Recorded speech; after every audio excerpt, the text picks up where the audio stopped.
The manifestation is the main event for you.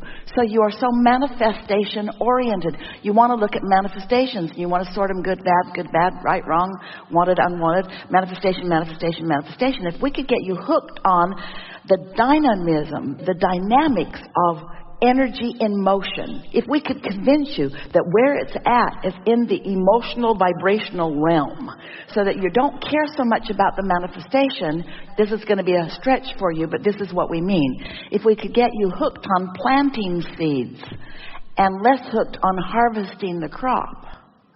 If you could mean it when you say, planting the seeds is so much fun. Planting the seeds is so much fun. And it will turn out great, but that's not what I'm focusing on. I'm finding the new field, and I'm finding the new version of the seed, and I'm planting the seed, and everything else will take care of itself. If the manifestation could be just a little less important, and the fun of the new thought, and the fun of the calibrating, and the fun of the new idea, and the fun of then watching the cooperative components showing themselves to you. When you get on these kind of roles where you can just feel the unfolding happening, the unfolding, not the having already unfolded, the unfolding, the unfolding, the unfolding. We try to suck you into this way of thinking when we say to you, you're not ever going to get it done. You can't get it wrong. You never get it done. You're never going to get it done. You're never going to get it done. You're never going to get it done. So you might as well just give in to the undoneness of it. But some things look done. When you get that new car, it looks done. It's pretty. It shines and it runs good and other people see it and you get high fives over it. And manifestations are fun. We just want them to be not as much fun as what leads up to them. Because there's all these thoughts turning to things. It's like the gestation period. All these thoughts turning to things. And then there's the thing. But once the thing is turned to, once the thought has turned to the thing, it's kind of done. It's kind of like I'm excited to move forward, but I'm afraid to let go. You don't have to let go. I can't let go because I know it. I know that. The really good trapeze artists, though, they fly for a little while, and they like flying. They like flying. Those that just hang on and then hang on, nobody goes to see them. Doesn't look that much fun.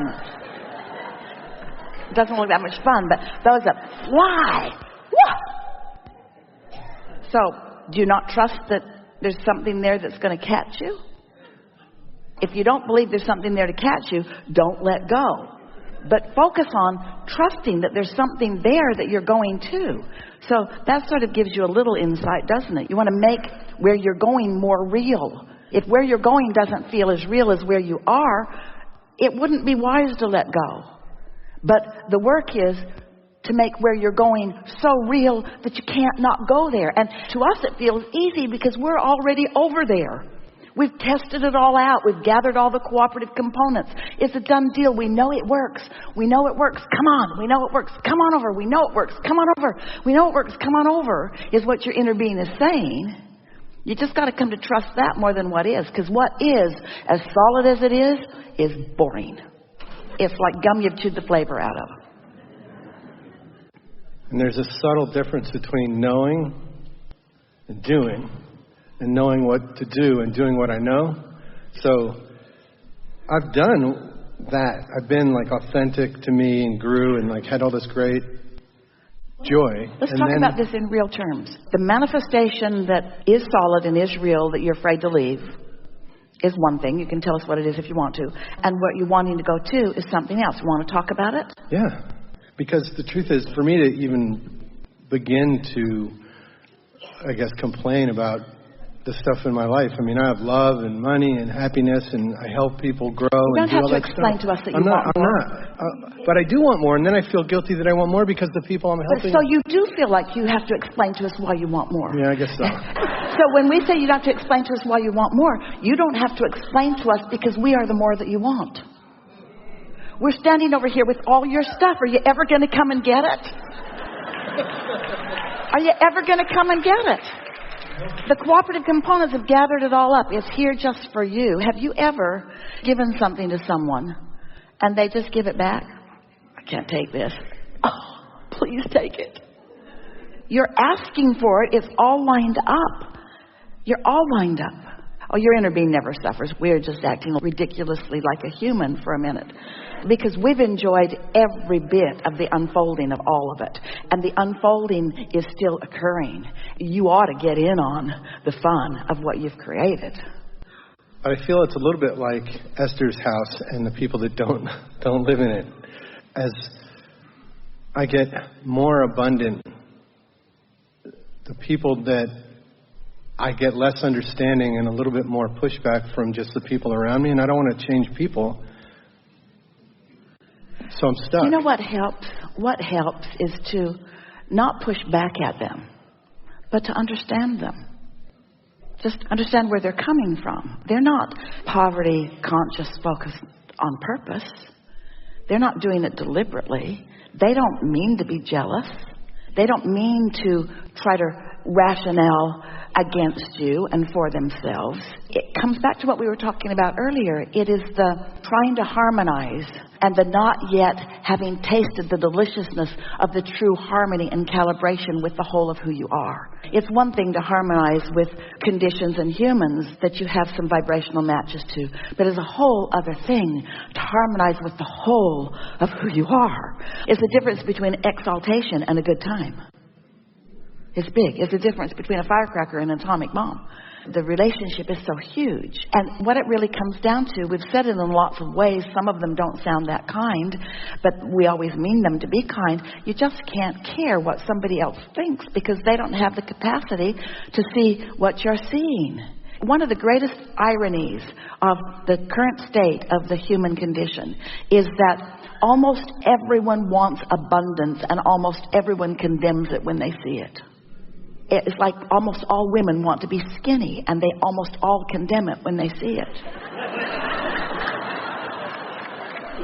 Almost all women want really beautiful handbags, but they condemn them when they see them. You know what she paid for that? That's ridiculous. I could feed my family for a week on that.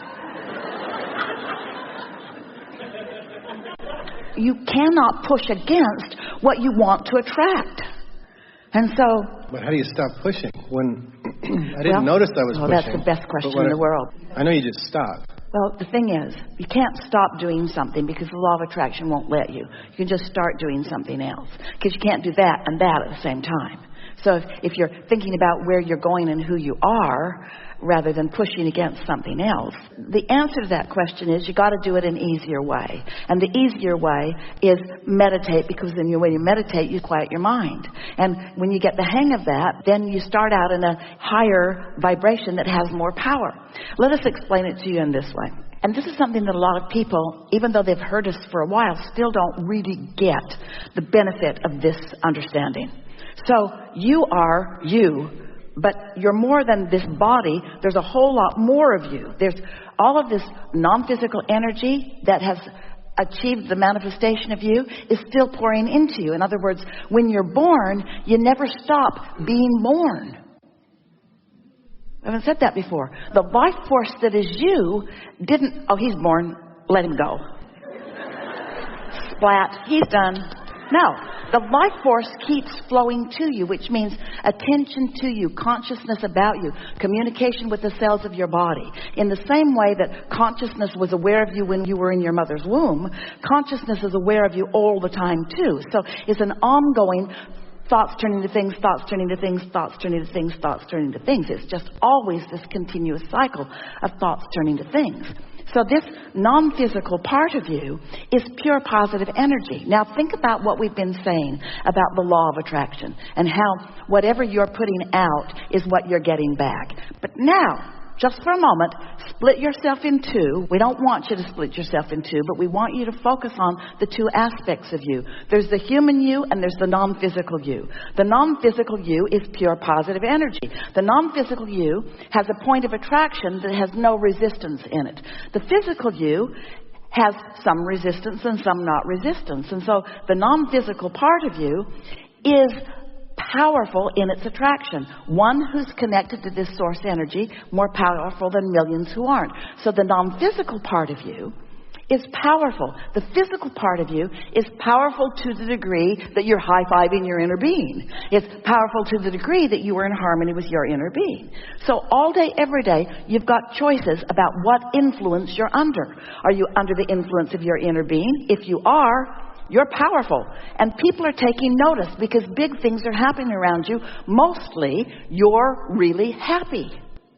But if you are like most humans and instead focused on this condition and what this person thinks and what this person thinks and what this person thinks, then you're indeliberately or deliberately, usually indeliberately, introducing into your vibrational equation a bunch of resistance that's slowing you way down. Now, that would be fine if you weren't asking for things and your inner being weren't calling you. If your inner being weren't calling you, your reluctance to go wouldn't bother you.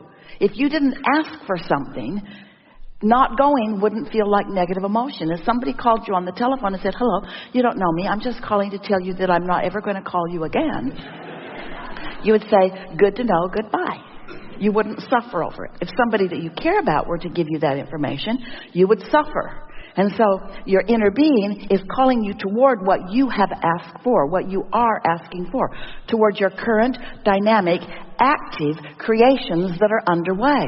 You have so many active creations that are underway, and your inner being is calling you. So it really sort of comes down to, we're just going to be blunt about this. You got some choices to make. Are you going with who you really are, where all the power is? Or are you going to hold back so that you don't look bad to other creators who don't know what they're doing? Are you going to join the ranks of the disenfranchised and the gimpy and the resentful and the misunderstanding? Or are you going to harmonize with who you really are and all of your power, you see? And so this is something that may help you, because we want you to focus upon the awesome power of non-resistant thought. But instead of power, let's use the word, the awesome bliss of non-resistant thought. That's where true satisfaction is, because people are less likely to condemn you for your bliss than they are for your power. In time, those that know you will understand you're not ever going to use your power against anyone, because you can't. In the moment you try to use this power that is source-based against someone, you step out of it. You cannot push against anyone and stay in your power. Your power is only your point of attraction. That's why you can never harm anybody with it. You can never not serve others well with it. You can only demonstrate how the universe works with it, you see. So the question that you asked earlier, you could frame in these new words. Do I really want to demonstrate my true power? Well, we think you might, because that's the only way anybody else is going to learn about theirs. You can't get power and give it to somebody else. There's a straight stream to each and every one. It doesn't come through somebody else.